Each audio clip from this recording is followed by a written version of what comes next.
और संसार से अगर मुक्त होना है कि इन दोनों परिणामों को, पाप परिणाम को तो मिटाना ही मिटाना पड़ेगा और पुण्य परिणाम धीरे धीरे धीरे अपने आप मिटते जाते हैं। तो यहाँ पर देखिए, थोड़ा ध्यान से सुनिए, आपको बहुत काम आएगा ये आगम पढ़ते वक्त, समझते समय। तो पहले समझो, द्रव्य कर्मों का आना, भाव आश्रव, द्रव्य आश्रव है ये 8 कर्म। तो द्रव्य आश्रव क्यों हुआ कि द्रव्य आश्रव होने का कारण हमारे भीतर में भाव मन कहो चाहे शैक्षणिक ज्ञान कहो, तो भाव मन में शुभ अशुभ की जो उत्पत्ति होती है परिणामों की, चाहे वो मोहनी हो, मोह हो, मिथ्यात्व हो, राग हो, द्वेष हो, अशुभ हो, वो सारी जो उत्पत्ति हुई है,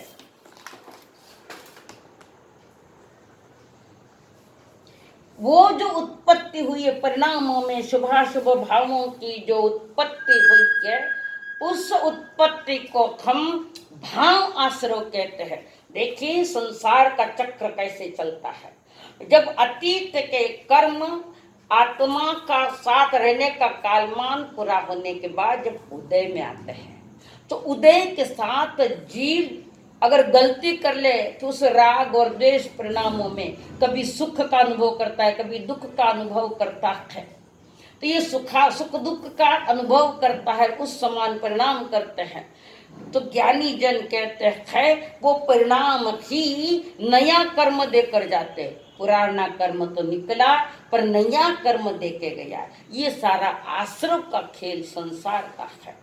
और जिन जीवों ने संसार को दुख में जान लिया है, समझ लिया है, वे जीव साधक आत्माएं जब समझ जाती तत्वों को, तत्वों का श्रद्धान करती है, सम्यक दर्शन पाती है। सात्विक तत्वों का श्रद्धान तो सबका करना है, पाना तो एक जीव, शुद्ध जीव तत्व को। जैसे कोई एक लड़की शादीशुदा होकर अपने ससुराल आई है, ससुराल में जितने मेंबर है जिनके जिनके जो जो रिलेशन है, जैसे कोई देवर है, कोई जेठ है, कोई जेठुता है, कोई देवर है, कोई देवरानियां है, सासू है, ससुर है, सबको जानती है, पति को भी जानती। जानना तो सबको है पर पाना तो एक पति। तो हमारे लिए जानना तो सातों ही तत्वों को है, पर पाना है त्रैकाली ज्ञायक स्वभाव वाला एक शुद्ध आत्मा जो मेरे भीतर में विराजमान। मैं त्रैकालिक शुद्ध होने पर भी मेरे ऊपर जो कर्मों का, कार्मण वर्गणाओं का जो ये हुआ, फैला हुआ है, हमारी आत्मा पर फैला हुआ है, तो आत्मा का असली रूप छिपा हुआ है। छिपे हुए सही स्वरूप को, शुद्ध स्वरूप को प्राप्त करने का पहला कारण है सम्यक दर्शन, जिसकी बात हमने कही। सम्यक दर्शन प्राप्त करने के लिए तत्व श्रद्धान होना चाहिए। अब तत्व श्रद्धान तत्व क्या है? तो 7 तत्वों को जानना है। तो वो जो 7 तत्व जिसकी चर्चा मैं बार बार इसलिए कर रही हूँ कि अधिकतरों को इसके संस्कार नहीं है। कारण ये विषय थोड़े से सैद्धांतिक विषय है और थोड़े कठिन लगेंगे आपको। कारण हमें हमेशा कथाएं अच्छी लगती है, गीत अच्छे लगते हैं, सिद्धांत तो चालू हुआ कहने का कि नींद आती है। और जैसे गीत चालू हुआ, आँख खोल के देखते कहानी चालू ही कर। कहानियाँ किस लिए कही जाती है? कहानियाँ इसलिए कही जाती है कि उसमें सिद्धांत निकले। अगर जिस कहानी में सिद्धांत या कोई सार न थी, वो कहानी रह जाती है, सिद्धांत तो तुम्हारे ज्ञान में नहीं आएंगे। तो ये जो मैं सिद्धांत की बात कर रही यहाँ पर कि 7 तत्वों को जानना आवश्यक नहीं, परम आवश्यक ही है। तो पहली बात बता दूं, द्रव्य कर्मों का यानी 8 कर्मों का आना, उसको द्रव्य आश्रव कहते हैं। पुनः 8 कर्मों का आत्मा से संबंध होना, आत्मा के साथ एक साथ रहना, जितना जितना समय लिया है, जिस स्थिति में पड़ा वो जुड़ना, उसका नाम है द्रव्य बंध। द्रव्य कर्मों का आना रुक जाना, आते हुए कर्मों को रोकना, उसका नाम है संवर, द्रव्य संवर। और द्रव्य कर्मों का थोड़ा थोड़ा आत्मा से अलग होता जाना, उसको कहते हैं द्रव्य निर्जरा। और द्रव्य कर्मों का पूर्ण नाश हो जाना, उसको कहते हैं मोक्ष। मोक्ष यानी मोह का क्षय किया, उसका नाम मोक्ष। जहाँ मोहनीय कर्म का क्षय हो गया, वह आगे के सारे कर्म क्षय होने ही थे। अब जिससे द्रव्य संवर की बात कर दी, तो ये द्रव्य संवर द्रव्य जो हुआ है, आश्रव बंध संवर निर्जरा मोक्ष, तो भाव क्या है, उसका पीछे कारण कौन, ये कार्य हुआ है। जैसे द्रव्याश्रव, द्रव्य बंध, द्रव्य संवर, द्रव्य निर्जरा, द्रव्य मोक्ष, इसके पीछे क्या कारण है, तो भाव कारण है। तो शुभ अशुभ भावों की उत्पत्ति हमारे भीतर अंतःकरण में होना, उसका नाम है शुभ अशुभ की उत्पत्ति। पापमय परिणाम, पुण्यमय परिणाम, ये जो परिणाम हुए उसको कहते हैं भावाश्रव। और भावाश्रव का निमित्त पाकर द्रव्य आश्रव हुआ है, यानी 8 कर्मों का। याद रखना, कोई भी घटना, चाहे बंध की हो, चाहे उदय की हो, चाहे निर्जरा की, जो भी घटना होगी वो पहले अंतःकरण में यानी भाव मन में होती है, और भाव मन में होने के बाद फिर वो बाहर में होती है। तो अंतरंग बहिरंग दोनों साथ चलते हैं। भीतर के परिणाम जैसे है, उस परिणामों के अनुसार बाहर कार्य होता है। तो याद रखना, जीव का पतन पहले भीतर में होता है, फिर बाहर में होता है।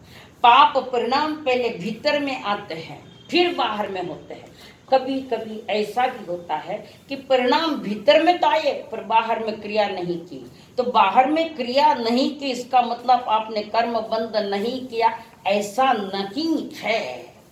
कभी कभी अंतरंग में रह जाता है। जैसे आपने कभी सुना होगा कि एक बड़े मगरमच्छ के भांपणे में छोटा सा तंदुर मच्छ, यानी चावल के आकार का एक मच्छ भांपणे में बैठा हुआ होता है, और वो मगरमच्छ मुंह फाड़ के बैठी है। पानी आता है, मछलियां आती है जाती है, वो सुस्ताए हुए मुंह फाड़े बैठा हुआ है। तो वो भांपणे में बैठी हुई वो मछली जो है, चावल के जितनी आकार की छोटी सी, वो सन्नी पंचेंद्रिय तिर्यंश है। वो वहां सोचता है, ये मूर्ख मगरमच्छ, इतनी मछलियां आ रही है, एक को भी नहीं पकड़ रहा है, इसकी जगह अगर मैं होता। वो मछली सोच रही है, अगर मैं होती तो एक भी मछली को नहीं छोड़ती, एक भी नहीं, सब खा जाती। उसको मिली क्या मछली? नहीं मिली। एक भी मछली मिली क्या? नहीं मिली। पर परिणाम बिगड़े, अंतरंग परिणाम बिगड़े, इसका कारण इतना सा तंदुर मच्छ मर के 7वें नरक में जाता है। तो हमेशा ज्ञानी कहते हैं पतन या विकास पहले भीतर में होता है, परिणामों में होता है हमारे, फिर बाह्य क्रिया होवे भी और नहीं भी होवे। कई बार आप रास्ते से चल रहे हो, किसी की बड़ी बिल्डिंग देखी, सुंदर, अति सुंदर बिल्डिंग देखी आपने, और आपके मन में आया कितनी अच्छी बिल्डिंग है, ऐसी बिल्डिंग मुझे मिल जाती तो बहुत अच्छा होता। बिल्डिंग तो नहीं मिली, पर बिल्डिंग के जो परिणाम आपने किए वो कर्म बंध में चले गए हैं। उस ज्ञानी कहते हैं पहले भीतर का ध्यान रखो, अंतरंग का ध्यान रखो। भीतर का ध्यान नहीं रखा तो वो पतन का कारण है। पाप भी पहले भीतर में पलता है, फिर बाहर में क्रियान्वित होता है। पुण्य भी पहले भीतर में पलता है, फिर बाहर में आता है क्रिया रूप में। और शुद्ध भी पहले भीतर में होता है, शुद्ध परिणाम भी पहले भीतर में होते हैं, फिर वो बाहर में प्रैक्टिकली होते हैं। तो ऐसा तो ज्ञानी जन कहते हैं, अगर भीतर में द्रव्याश्रव है, भीतर में भावाश्रव है, मिच्छा में दुक्कड़म, भीतर में परिणामों में तुम्हारे पाप में परिणाम है, तो बाहर में पाप में क्रिया होगी। जैसे किसी के मन में आया आज मैं वहां चोरी करूंगा, तो चोरी करने को गया नहीं कदाच, पर चोरी करने के जो परिणाम है उस परिणाम ने बाजार रख दिया कर्मों का आपकी आत्मा में। ज्ञानी जन बार बार कह रहे तुम्हारे अंतःकरण को शुद्ध रखो, परिणामों को शुद्ध रखो। तो भाव आश्रव का निमित्त पाकर, शुभ अशुभ भाव आश्रवों का निमित्त पाकर 8 कर्म का आना हुआ, उसको कहते हैं द्रव्याश्रव। उसके बाद शुभ अशुभ भावों की जो उत्पत्ति हुई है वो है भावाश्रव। दूसरा, अब शुभ अशुभ भावों का बना रहना सतत प्रति समय, कभी पाप में परिणाम कभी पुण्य में परिणाम, अधिकतर तो पाप में परिणाम भीतर में है। जब तक वे भीतर में पाप में परिणाम चल रहे तो बाहर में पाप के कारण परिणामों के कारण ये आत्मा से संबंध बनता है उसका, उसको कहते हैं द्रव्य बंध। और परिणामों में जो रुका हुआ है उसको कहते हैं भाव बंध। भाव बंध से द्रव्य बंध, और द्रव्य कर्म जो उदय में आए उसका निमित्त पाकर पुनः भाव मन, पुनः भाव से द्रव्य, द्रव्य सा, ये संसार का चक्कर ऐसा चलता है। ज्ञानी कहते वर्तमान संभालो, अतीत को भूल जाओ, भविष्य की चिंता मत करो, आपका अपना वर्तमान समय संभालो। इसलिए परमात्मा महावीर जी ने 10वें अध्याय में बताया उत्तराधन के समयम गयम मां पमागी, एक समय का भी प्रमाद मत करिए, प्रमाद पाप है। भले ही गुरु के प्रति राग है, राग जब तक है तब तक वितरागता छिपी हुई प्रकट नहीं होगी। एक समय का वर्तमान का ध्यान रख, प्रति समय हम सावधान रहे उसके लिए। और सावधान कब रहना है? वर्तमान में, अतीत अनागत कुछ नहीं। तो वर्तमान में जो ये हमारे हुए है परिणाम, अशुभ है या शुभ है या शुद्ध है, उस पर निर्णय होता है कर्म का आना आदि। तो ज्ञानी जन कह रहे हैं शुभ अशुभ भावों की उत्पत्ति वो है भाव आश्रव, और शुभ अशुभ परिणाम बने रहना, सतत बने रहना, वो है भाव बंध। अगला है शुद्ध भावों की जो उत्पत्ति है, भीतर में धर्म होगा तो अंतर से होगा, बाहर से धर्म नहीं। आत्मा से जुड़ोगे तो धर्म होगा, और बाहर से जुड़ोगे तो अधर्म होगा। बस ये 2 ही बातें है। अब आपको किससे जुड़ना है ये आपका विषय, पर परमात्मा ने जो सिद्धांत दिए थे, कुछ सिद्धांत त्रैकालिक है और कुछ सिद्धांत तात्कालिक है। तो ये जो सिद्धांतों को सभी समझे बिना आप 1 मिलीमीटर भी विकास यात्रा में आगे नहीं बढ़ सकते हो। तो शुद्ध भावों की उत्पत्ति होती है, उसका नाम है भाव संवर्ग। शुद्ध भावों में, परिणामों में वृद्धि होती है, शुद्धि में वृद्धि होना, शुद्धि में वृद्धि होना, विकास होना, उसका नाम है निर्जरा। और शुद्ध भावों की परिपूर्णता, उसका नाम है मोक्ष। तो द्रव्य और भाव ये दोनों ही सिद्धों में है। द्रव्य मोक्ष भी यानी 8 कर्मों का अक्षय है, और भाव मोक्ष भी उनके पास है। चारित्र की पूर्ण शुद्धता, सिद्धों में भी चारित्र है। ये 5 चारित्र वाले नहीं, सामायिक छेद उपस्थापनीय परिहार विशुद्ध सूक्ष्म संप्राय यथाख्या चारित्र। चारित्र के 25 बोल में जो 5 चारित्र बताए वो चारित्र की बात नहीं। सिद्धों में एक चारित्र होता है जिसका नाम है स्वरूपाचरण चारित्र। स्वरूप में चरण यानी रमण करना, स्वरूप में रमण करना, उसका नाम है उत्कृष्ट चारित्र। लोग कहते सिद्धों में चारित्र नहीं, क्या वे भ्रष्ट है? क्या सिद्ध भगवान भ्रष्ट है? ये 5 वाले नहीं है, पर मेरा जो स्वरूप है उस स्वरूप मैंने गायक स्वभाव जो त्रैकालिक मेरा शुद्ध स्वभाव, उसमें रमण करना, वो उत्कृष्ट चारित्र है। बाकी ये चारित्र कुछ योग के साथ लगे हैं, कुछ अयोग के साथ लगे हैं। तो ज्ञानी जन कहते हैं सिद्धों में भी 11वें गुणस्थान से 14वें गुणस्थान तक यथाख्यात चारित्र है, और सिद्धों में यथाख्यात चारित्र नहीं, स्वरूपाचरण चारित्र, जो चारित्र योग के साथ जुड़ा है या मोक्ष कर्म के क्षय के साथ जुड़ा, वो यथाख्यात जैसा चाहिए वैसा वो योगों के साथ चलता है। और वो चारित्र जो है मेरा स्वभावगत चारित्र जिसको कहते हैं, वो स्वभावगत चारित्र है स्वरूपाचरण चारित्र। और स्वरूपाचरण चारित्र में पूर्ण रममान हो गए, उसका नाम है भाव मोक्ष। 7 तत्वों का सारा क्रम कल हमने आपको बताया, आज उसकी मैं चर्चा नहीं करूंगी। अब ये जो चौथा सूत्र है, चौथा सूत्र जो दिया था हमने, जीवा जीवाश्रव बंध संवर निर्जरा और मोक्ष, मोक्षस तत्वम।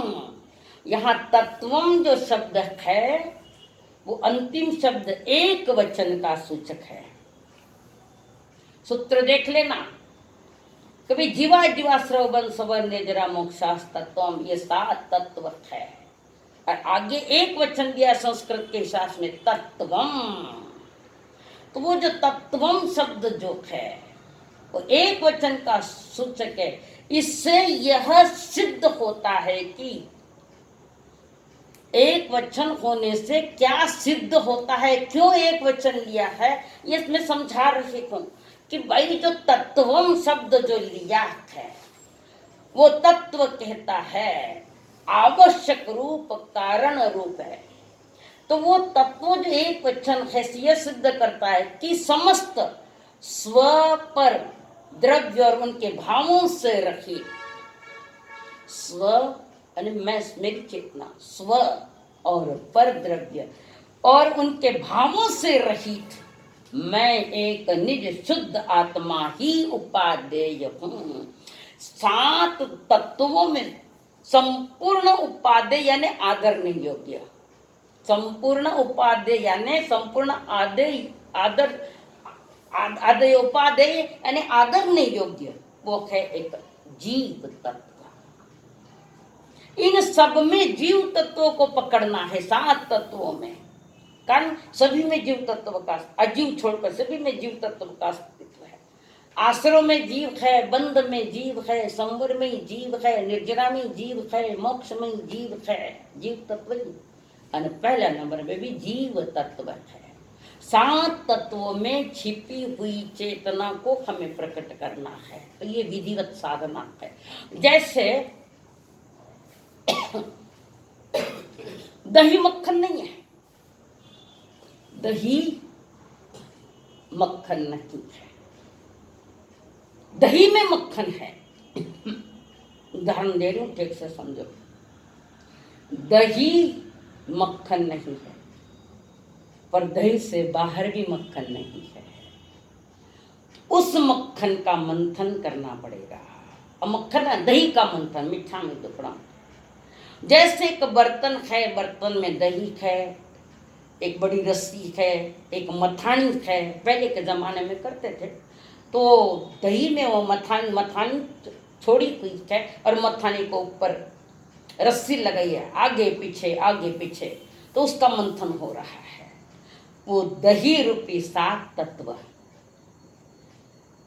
और जो 2 डोर है वो निश्चय और व्यवहार के 2 डोर है।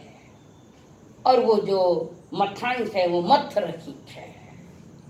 और जब उसमें मथते मथते मक्खन निकलता है, तो दही में से जो मक्खन निकाला है वो हमको चाहिए। जिससे 7 तत्वों को मंथन करते हुए मक्खन रूपी जीव तत्व को जान लिया, जो मैं ज्ञान दर्शन स्वरूप हूँ, शुद्ध स्वरूप हो जान, वो मक्खन। अब ये मक्खन जो है छाछ में है, तो आधा मक्खन अंदर है न आधा मक्खन बाहर है। ये अरिहंत दशा का सूचक है। कर अरिहंत दशा वाले भी अभी सशरीरिक है। आधा संसार में 4 अघात या कर्म है और आधा बाहर आ गए, यानी घात या कर्म क्षय कर दिया। तो ये अरिहंत का स्वरूप है। तो फिर सिद्ध का स्वरूप क्या है? तो उस छाछ में जो मक्खन था वो निकाल कर पूर्ण गर्म करके तपा लिया, और तपा तपा कर जो घी था वो निकल गया और बाकी मसाला नीचे रह गया। तब तो वो जो घी पूर्ण तैयार हुआ है वो ही तो सिद्ध भगवान है। समझ में आया? सात तत्व जीव नहीं, पर सात तत्वों के बाहर भी जीव नहीं है। जैसे दही यानी मक्खन नहीं, पर दही के बाहर भी मक्खन नहीं है। मथाने से मथना पड़ेगा। ऐसे तत्वों का मनन चिंतन करना पड़ेगा। तो ये सात जो तत्व है, इन सात तत्वों में से हमें शुद्ध जीव को प्राप्त करना है, तो सबको जानना पड़ेगा सातों को। तो संपूर्ण उपादेय हमारे लिए जीव द्रव्य पूर्ण उपादेय, और मोक्ष एक देश उपादेय, कारण वो प्राप्त किया पर्याय है। पर्याय यानी अवस्था। जीवात्मन ने शुद्ध साधना करते हुए सम्यक दर्शन ज्ञान चारित्र पूर्वक जिसको प्राप्त किया मोक्ष, वो एक समय ऐसे समझो जीव सागर है और मोक्ष उसकी लहर है। समझ में आ जाएगा? जीव सागर रूप है और वो मोक्ष जो पर्याय निकली, अवस्था निकली है, वो लहर है। सागर में से निकलती और सागर में समा जाती है। ऐसे द्रव्य में से यह जीव द्रव्य में पर्याय निकली है मोक्ष पर्याय। प्रति समय मोक्ष मोक्ष मोक्ष कर्ण पर्याय, एक समय की पर्याय यानी अवस्था एक समय, पर अभी एक समान शुद्ध पर्याय निकलती है, उसका नाम मोक्ष है। और वो मोक्ष जिसका होता है वो जीवात्मन सर्वश्रेष्ठ है। संवर और निर्जरा जो दो तत्व है, वे साधना में सहयोगी है, वे साधन रूप है। शुद्ध साधन रूप संवर और निर्जरा वे साधन रूप है। उस दो संवर और निर्जरा के साधन से जीव ने मोक्ष तत्व पाया है। और आश्रव और बंध ये साधन योग्य नहीं, ये छोड़ने योग्य है।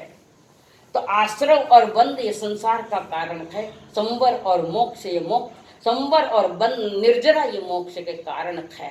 तो सारे आगमों का एक ही सार है कि तुम सम्यक संवर को साध लो। मोक्ष वही है जहां आप हो, आपकी जीव की शुद्धता।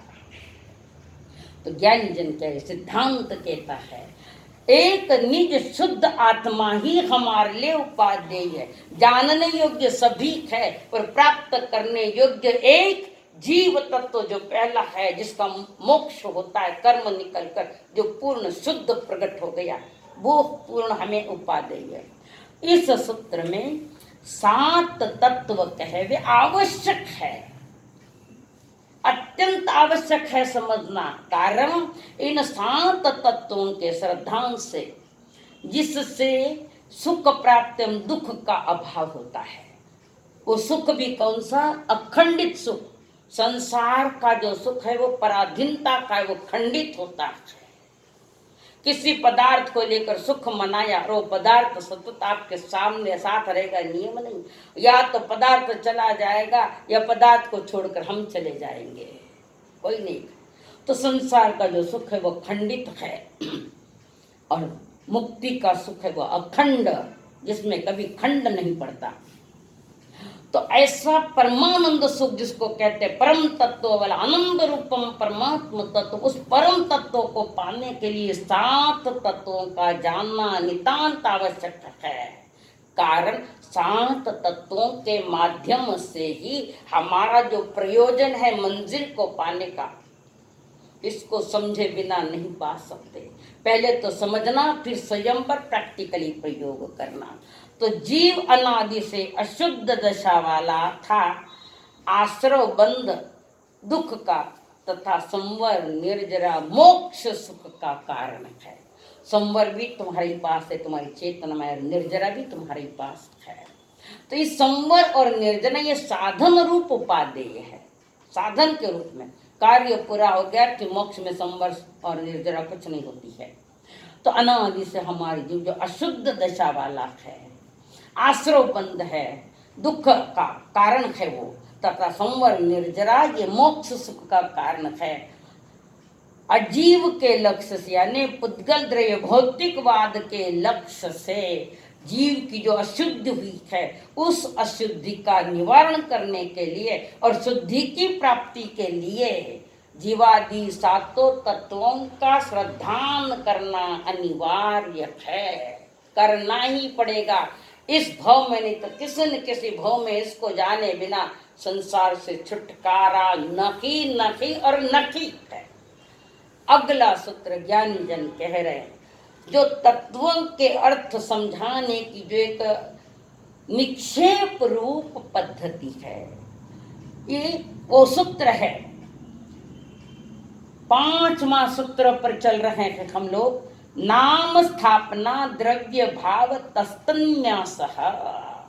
लोक अथवा आगम में जो शब्द वर्णित है, स्वरूप को समझाने के स्व यानी मेरे स्वरूप को समझाने के लिए जो शब्द पद्धति उपयोग करे, शब्द व्यवहार करने की जो पद्धति है वो निक्षेप है, या वक्ता के अभिप्राय को भी निक्षेप कहते हैं। जैसे हम करते हैं ना, ये शिलान्यास करते हैं, कहीं स्थापना करते हैं, शिलान्यास करते हैं, वैसे ही ये आगम और लोक का सबको जानने के लिए एक न्यास पद्धति कही जाती है। और ये किसी भी वस्तु के स्वरूप को समझने के लिए शब्दों का प्रयोग किया जाता है। बिना शब्दों के प्रयोग किए आप कुछ भी समझ नहीं पाओगे, आप समझ नहीं पाओगे। तो निक्षेप ये कल्पना में होता है, विचारों में, अंदर में होता है। निक्षेप और नए एक दूसरे के पूरक है। तो जो निक्षेप है वो कल्पना में होता है, और नय ये वस्तु का स्वरूप है। अगला सूत्र आएगा प्रमाण नैर्धिगमः, उसको तो बहुत गहराई से बार बार समझना पड़ेगा। आपको कोई भी शंका उत्पन्न हुए, आपको कांटेक्ट नंबर दिया है, एनी टाइम, भले आप 10 बार पूछो, हम 11 बार उसका समाधान देंगे। पर तैयारी अपनी ओर से है। सुन लिया, नहीं समझा तो सुनना बेकार है, समझने की चेष्टा करो। अब यहाँ पर जो कह रखे है, तो किसी को समझाना है तो वहां शब्दों का प्रयोग करना पड़ेगा। किसी भी वस्तु को स्वरूप को समझाने के लिए शब्दों का प्रयोग किया जाता है, और वो जो प्रयोग किया जाता है शब्दों का, उस वाक्य में कोई भी दोष नहीं आना चाहिए। निर्दोष वाक्य, निर्दोष शब्द होना चाहिए, दूषित नहीं। कारण ये सिद्धांत से कसौटी, ये सिद्धांतों की कसौटियों को लेकर ही आगे बढ़ता है। जी, तत्वों को समझना है तो सिद्धांतों को जानना पड़ेगा। तो निक्षेप यानी वक्ता किस अभिप्राय से बोलता है, क्या कारण बोलता है। जैसे एक उदाहरण बताऊं, एक पिता के 2 लड़के हैं, वो बड़ा कारोबार है किरानिया का, और भाई दुकान पर जाते हैं। एक दिन क्या हुआ, पिताजी ने छोटे बेटे को कहा दुकान जाओ, दुकान खोलो, और बड़े बेटे को कहा जाओ ऊपर जाके सो जाओ। छोटा बेटा गर्म हो गया, मैं कई दुकान का नौकर हूँ क्या, मैं अकेले जाऊं, सब काम करूं, मैं अकेले ही करूं, मुझे बार बार भेज रहे हो आप, दुकान जा, दुकान खोलना, ग्राहक आने हैं। बड़े भाई साहब को क्यों नहीं बोलते आप, मुझे ही बोलते हो। बेटा उद्दटपने से बोल रहा है बाप के साथ, पिता के सामने। शब्द हमारे प्रेम के आस्था के होने चाहिए, ये समझो, सिद्धांत भी यही कहते हैं। तो वहां पर वो छोटा बेटा चिढ़ गया, पिताजी को लगा बार बार मुझे क्यों भेजे, मैं भी थक जाता हूँ। तो पिता ने कहा बेटा तुझे इसलिए भेज रहा हूँ कि तेरे बड़े भाई को बुखार आया हुआ है, इसलिए उसको सोने को कहा है, तू स्वस्थ है इसलिए तुझे दुकान को जाने के लिए। ये परिवार में भी ऐसे मिसअंडरस्टैंडिंग कई बार होते हैं, और बात ठीक ढंग से समझ में नहीं आई तो घर का वातावरण बिगड़ता है। कोई शंका हो तो बड़ों के पास जाकर शांति से, प्रेम से, करुणा भरी शब्द से, आदर युक्त शब्दों का प्रयोग करके बोल। ये सिद्धांत घर परिवार में भी काम के है, खाली मोक्ष के लिए नहीं। जिस घर परिवार में सिद्धांत तो समझ में आ जाता है एक दूसरे के, तो वो घर आदर्श घर गिना जाता। और ये नहीं समझ में आता, एक दूसरे को शंका की दृष्टि से देखता है, मेरे लिए ऐसे की सासू ने, मेरे लिए ऐसी की। और ये लड़ाई झगड़े के काम है, थोड़ा शांति से पूछो। हर बार फौरन तात्कालिक गर्म होके मत बोलो, शांति से सुनो। ये सिद्धांत भी अगर शांति से सुनोगे तो आपके घर में भी परिवर्तन आता है। तो यहाँ पर वक्ता के अभिप्राय को, जो पिताजी ने कहा बाबू तेरा बड़ा भाई बीमार, उसको बहुत बुखार है, तो सोने को कह दिया तुम तो। ओ पिताजी मुझे मालूम नहीं था। जब जो कोई चीज मालूम नहीं है तो इतना चिड़चिड़ नहीं करना। पिताजी मैं अकेला आ जाऊं, बड़े भाई साहब को बोले ना, ये बोल देते तो पिताजी कह देते उसको बुखार है, तो तंटा कहाँ का था। हम इतने उतावले थे, वितराग मार्ग पर उतावलापना नहीं चलता, उतावला सुबावला गड़बड़ हो जाएगी सारी। हाँ, तो तत्वों किसी भी वस्तु के स्वरूप को समझाने के लिए शब्दों का प्रयोग किया जाता है, और उस शब्द प्रयोग में कोई दोष न आ जाए, सत्य के सच्चाई के सारे पहलू स्पष्ट हो जाए, इसलिए ये सूत्र है। नाम स्थापना तस्तन्यास, नाम स्थापना द्रव्य भाव तस्तन्यास, ये 4 प्रकार के निक्षेप है। तो यहाँ पर ये सूत्र क्या है, वस्तु को समझाने के लिए 4 तरीके, एक वस्तु को समझाने के लिए 4 तरीके से समझाया जाता है। इनसे उन पदार्थों का निक्षेप होता है, बात समझ में आती है। न्यास, न्यास कहो या निक्षेप कहो, प्रमाण और नय के प्रचलित परंपरा रूप व्यवहार को नय कहते हैं। प्रमाण और नय ये विषय आगे आ रहा है, अभी खाली सुन लो, इसकी पूर्ण स्पष्टता मैं अगले सूत्र में प्रमाण नय की कर दूंगी, आगे आने वाला वही है। तो प्रमाण और नय के प्रचलित परंपरा रूप व्यवहार को निक्षेप कहते हैं। और निक्षेप कहाँ में होता है, निक्षेप मस्तिष्क में, विचारों में होता है, और नए वस्तु का पूर्ण स्पष्ट स्वरूप है। तो वहां पर जानने योग्य पदार्थों को ज्ञेय कहते हैं, तथा वे पदार्थ अपने अस्तित्व से, निज प्रत्यक्ष द्रव्य अपने अस्तित्व से अखंड है।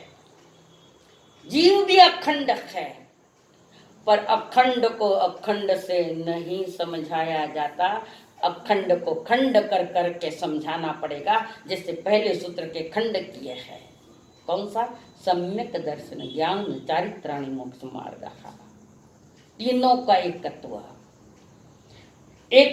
अखंड है। पर शिष्य अगर अज्ञानी है तो उसको समझाने के लिए कथन में खंड करना है, वस्तु में नहीं। इसके 2-4 उदाहरण मैंने शुरू में दे दिए हैं।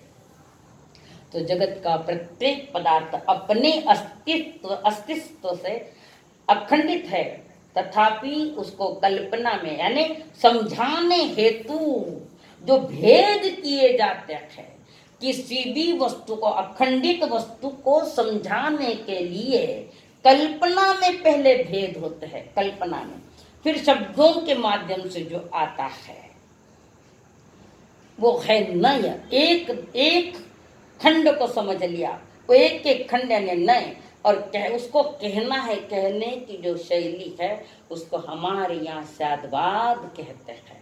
इसकी सारी विवेचना